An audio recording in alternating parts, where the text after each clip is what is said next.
when Johnson was trying to get back into power, the two things that they usually talk about were getting Brexit done and the success of the vaccine rollout.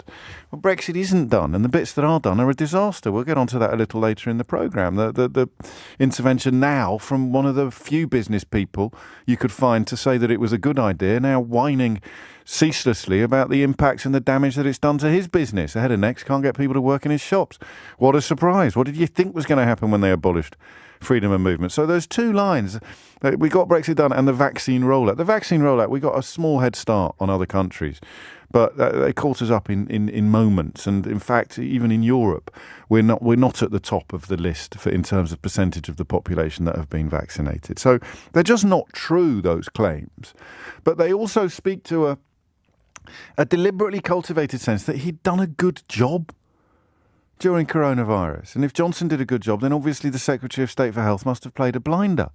And that's so at odds, really, with the reality that we observed and shared, that I have been, without really realising it until last night, I've been struggling with the question of how you set the record straight. There are books being written. There are some that have already been published. Adam Wagner's book on the legal side of things, the legislative side of things, is seminal and definitive. But the health side of it, I don't know if you've walked past the wall where there is a tiny memorial for everyone who died. I don't know if you've paid much attention to what the bereaved family groups have had to say. They've been sort of squeezed out of the narrative. And the reason why they've been squeezed out of the narrative is, and I know we return to this a lot, and I know most people don't rely on newspapers these days for their news, but they still set the agenda. The reason, very simply, is because they were all so busy cheerleading for Boris Johnson. They were also busy insisting that he was a stand-up guy who could be trusted with the security and the welfare of the nation. All of these people, this bizarre mix of sycophants and cultists, these forelock-tugging delusionists who, sat behind microphones on radio programs, appeared on television, wrote newspaper columns, edited newspapers, all dedicated to promoting the cult of Boris Johnson. It means that they are somehow psychologically, never mind intellectually, prevented from telling the truth about what happened. And I can't quite believe that I'm saying these words, but Boy George really brought it home to me last night in a way that I was totally not expecting. Listen, I was struggling to watch it anyway because I don't know how people do it. How do people stay hateful and angry? Like far-right people, racists. How do you do it? You're just exhausting. I can't hold Matt Hancock in much lower esteem. But 5 minutes after he's in the jungle, and I'm bent double cringing. I can't watch this. This is awful. It's not even that he's being bullied. It's that he's inhabiting a reality that's just alien to everybody else. Even the other people in the camp are, a curious mixture of disgusted and outraged at the fact that he's there. I suppose the kindest thing you could say is deeply confused. Chris Moyles, I think, is playing a blinder. But then again, I would say that is a pantomime. But I think he's going to be the big surprise on this series because he's a really lovely bloke. And he's so different from the public image that he had in his Radio 1 days that he's going to win an awful lot of new friends and admirers. So watch this space. But they're all a curious mixture of discombobulated or disgusted or just confused by Matt Hancock's presence there. And he thinks he's on some sort of rehabilitation program. I felt really uncomfortable with the way he was so obviously being set up for epic national humiliation, even though he probably deserves it. It's my character. How do you do it, racists? How do you stay so angry and so hate? People who have constantly, if you spend their lives on Twitter abusing Jess Phillips or Diane Abbott, how do you do it? I'm agog at your energy levels. Imagine if you dedicated them to something healthy. Imagine how happier your family would be if you weren't built like that. So even someone who I think there's quite a strong case for hating, 5 minutes of him being exposed to this kind of treatment, and I am close to feeling sorry for him. Until this happened. Until Boy George went into is it the diary room? Or that's Big Brother, isn't it? Anyway, went into the sort of private area and spoke about his feelings at seeing the former Secretary of State for Health turn up on what is essentially a glorified game show, albeit a rather high-stakes one. And it really stopped me in my tracks. Just have a little listen. You know, at the beginning of the pandemic, my mum was in hospital and I wasn't allowed to see her, and I thought she was going to die. And I was tweeting Greenwich Hospital saying, please look after my mum, you know. I used my name, I was like, please look after her. And they did, and she was fine. But I feel like I don't want to be sitting here like I'm having fun with him. You know, it's difficult for me because, you know, had something happened, if my mum had gone, I wouldn't be here now. I would have gone. He walked in. If I'd have lost my mum, I would go. And I feel a little bit selfish, you know, just kind of, you know, everyone was so nice to him, and I was like, Jesus, you know. But then, of course, what are we going to do? I don't want to spoil this experience for myself. I'm not good at hiding what I feel. Wow.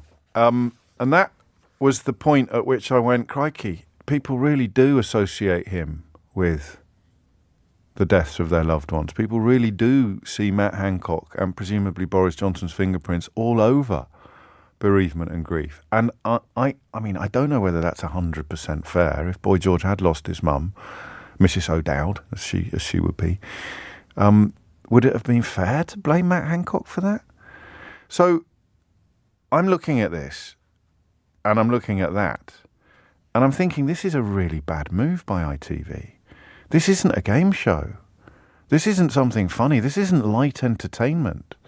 This is attempting to make fun and frivolity out of someone whose reputation and whose status, whose sole qualification for getting onto that programme in the first place, is presiding over something that many people consider to be carnage, to be avoidable carnage. And I said to you, if you're just tuning in, I can't quite believe the direction my thoughts have gone in as a consequence of watching 10 minutes of I'm a Celebrity, Get Me Out of Here last night. But I couldn't work out why I felt so uncomfortable. I thought it was the bullying element, the way Hancock is being so obviously set up for a massive fall. But it was Boy George's work. Well, listen to Hancock himself, and you get an air of how heavily the burdens of the COVID-19 crisis weigh upon his shoulders as he enters into this jungle. I'm Matt Hancock, I'm the MP for West Suffolk, and I'm best known for being the former health secretary. Don't think I've got any fears or phobias, but I'm about to find out. Hi.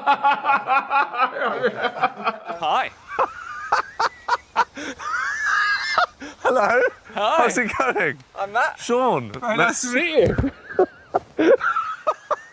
So this is camp. This is you and me. God. Hello, yes. I thought there were going to be more people. Why didn't it? Yeah, why are you here? Because there's honest truth is because there's so few ways in which politicians can show that we're human beings. Oh my God, 2 new people have arrived. One of them is Sean Walsh, and the other one... I've got to go back and double check. I can't help but think he should be at work. That's a load of slurry. Just pulled on my head. Wait, are you still carrying on? Yeah. Wait for me. Okay, come down the tunnel. Is that your shoe? That's your foot? Yeah, that's my foot. I'm not going to, put a tattoo of Ed Sheeran on my neck, am I? You like Ed Sheeran? I love him, yeah. I love Ed Sheeran. And I'm from Suffolk as well. Okay, lovely. Yeah. You between my arms. That one. Barefoot on the cross. Don't get me singing, I'm terrible. No, Listening to my favourite song. When you saw you... What's it called? Perfect. It's called Perfect. The only thing, Alison writes, Matt Hancock is doing in I'm a Celebrity is reminding us all of what we lost, how much we suffered while they made shed loads of money and partied. Any feelings that had calmed have now been reignited. And I think we give prominence and priority today to people who did lose loved ones during the COVID-19 crisis and who consider the government's response to that crisis, inadequate and belated as it was, to have been a contributing factor to their grief. But I also want to open the door to the possibility that I'm completely calling this wrong. Just because I felt uncomfortable watching this last night and was profoundly moved by Boy George's tears, Matt Hancock has every right to have a crack at getting a new career, or that it is a complete misrepresentation. It's my own political myopia that sees him and Johnson as being responsible for utterly unavoidable tragedy, and that it is, in the words of, was it Brian Conley's character many moons ago, it's only a game show or something like that. I forget. Don't at me. Someone will at me. But am I making a mountain out of a light entertainment molehill, or is there something profoundly unsettling about ITV's decision to put Matt Hancock in the jungle?